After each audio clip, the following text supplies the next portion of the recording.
to me, the overarching thing here is he feels like you're controlling it like a boss now. Awesome. Like he feels like an absolute boss, like a Goro Kentaro style sub boss, and it's super cool to play. Cool. All right, let's talk more about like his sort of. I know that you're very excited about this, Steve. Yes. So let's do a Steve's lore minute. A lot of people have asked over the last couple years, where was Kotal Kahn during the original games? Right. And I have words straight from Dom himself. This is my most time I've ever been for a lore minute. He was a general for Shao Kahn, and Shao Kahn viewed him as a threat and actually locked him away in Shang Tsung's flesh pits, where he was experimented on, and when Shang Tsung died, he was released. And that's why he was able to return to his position, and why he wasn't in the classic games. You see? Fans thought it was a plot hole. No, sir. It's lore. Ladies and gentlemen, that was Steve's Lore Minute. Wait, where'd you kind of die off there, Steve's lore minute? That was Steve's lore. Yeah. Steve's lore minute. There you Sorry. go. All right. Awesome. So, archetype-wise, I would call him a brawler in this game. In the last game, he was a 50-50 character. He had a really, really good overhead, to say the least. And he had a really, really good low. And Sorry, that's all you would do. And in this game, I would say he's more of a mid-range footsie character, which is a common theme, that he uses his weapon all the time, and he's really good in the mid-range. And it seems like, as we were just saying, like everyone's really digging it. And he plays into that because he's a master of weapons. he also has quite possibly a top 5 move for me ever in this. We got to save that for Loadout 3. Then we said in the trailer. Well, chill, Oh, dude. yeah. Oh, Should in the yeah. But trailer. still, I mean, like... But still. When we get to it, All they'll right. know. They'll know if they know my styles. that I So like. let's start off with his gameplay.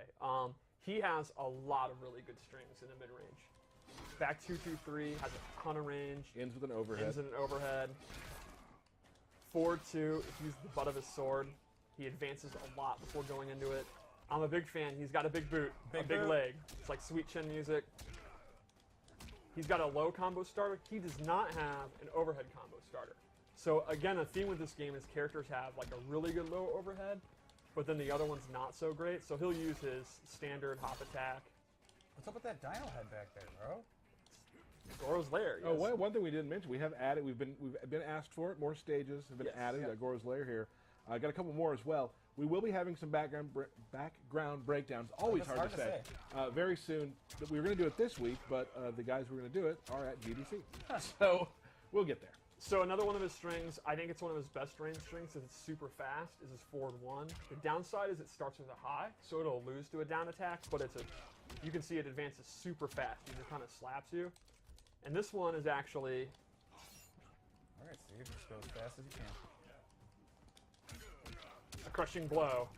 That leads to a pop-up if it counter hits. So that would mean at the mid-range, if you think they're going to throw out a slow attack, like maybe Sub-Zero is going to do his back 2, you go ahead and throw that out. If you get the counter hit, you're going to get a pop-up. You might not be a tournament player anymore. Like, that's obvious, right? But there is no one better at working the menu screens than you. It's practice. Check out his throws. Do you just grind menu working?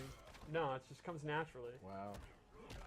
All right, so let's go over his special moves. That's kind of a taste of his normal attacks, which are, you really can't go wrong at mid-range. Oh, another cool thing is those daggers, the snake daggers, he now uses them more. You can see he uses them, his hop Combos attack, and his combos and stuff. Like when you start a match with Kotal, like right from this distance, like Yeah. what are you thinking? If you know that they're not going to do like a low attack, you can't go wrong with starting with forward 1. But then if you read that, you can do his down 4. Ooh, that's good. You could go for a jump in. You could go for his forward 2, which is on the slower side, but that's what complements the forward 1. Gotcha. So let's go over his special attacks. Yep. The key ones from MKX are back with new animations, and they're slightly different, but the core of them's back. Like, we talked about his daggers, his parry's back. He can hold it. If the opponent attacks, he'll absorb the attack. And then have advantage. And then he can have his advantage and go for a combo. Yep. The disc is back. It's super fast in this one. It does a lot of damage. I love the effects of it breaking on the body. Yeah, that looks super cool. Really nice. His Sunbeam is back. If he's standing in it, he actually gets life back. Nice.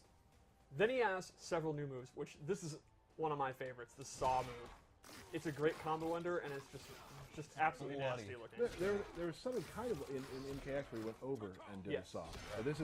This lifts him straight up, which I think is awesome. So this has a crushing blow. If the move hits as an anti-air and counter hits, which Oh, here we go. there we go. A counter hit or a punish as an anti-air, you get a crushing blow, and he gets significantly more damage. And then he has this really, I love the effects I was here. gonna say the effects are So amazing he's on that. opening up the ground.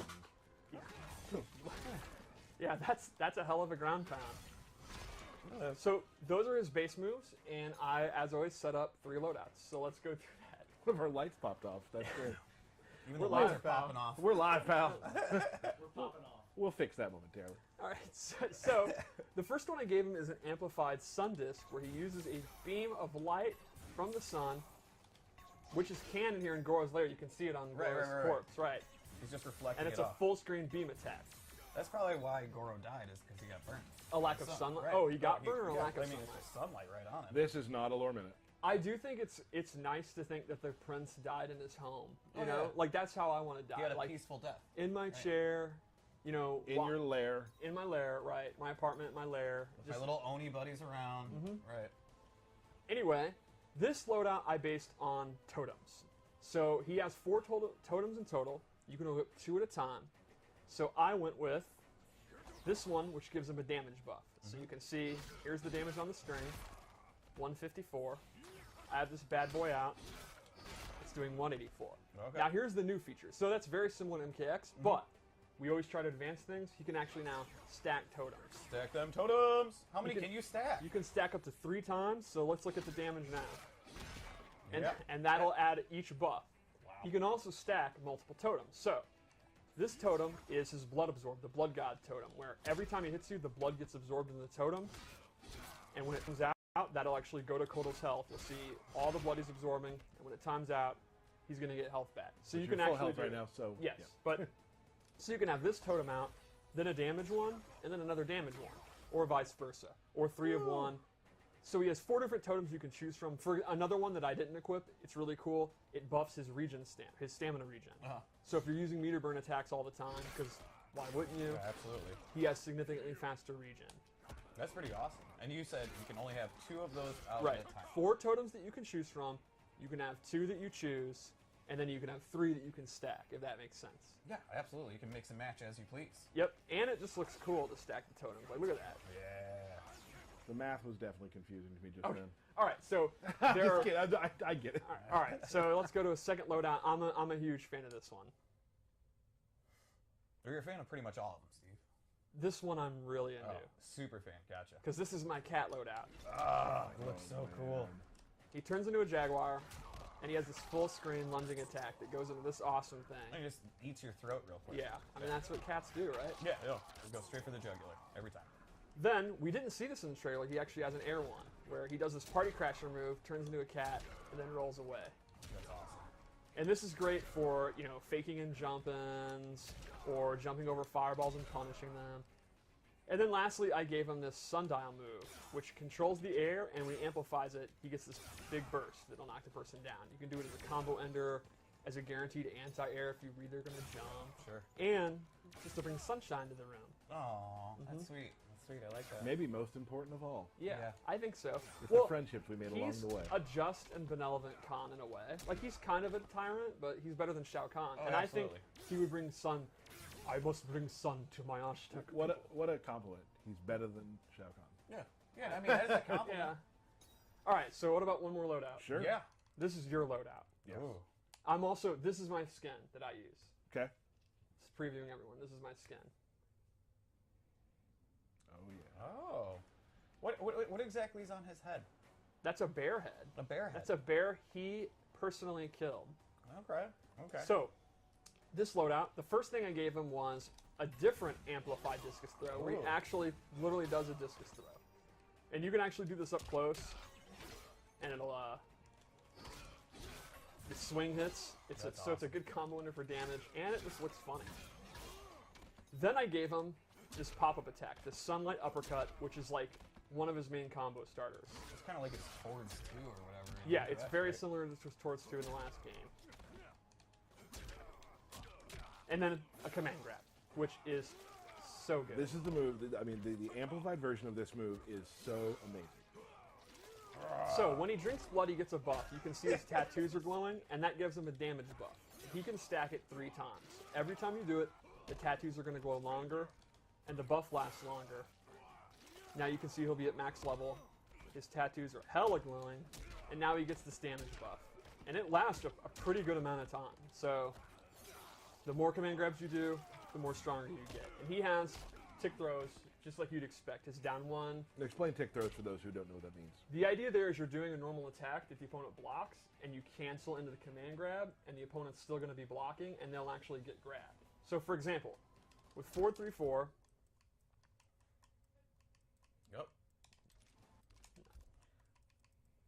with 4-3-4, it's an advancing 2-hitting string, so the opponent's going to want to keep blocking. You can go into that, and it'll actually go into the throw. So the opponent has to let go of block to like uppercut you or hop attack out, which means you can then go into doing the whole string. Got it. And this is another one that's really good.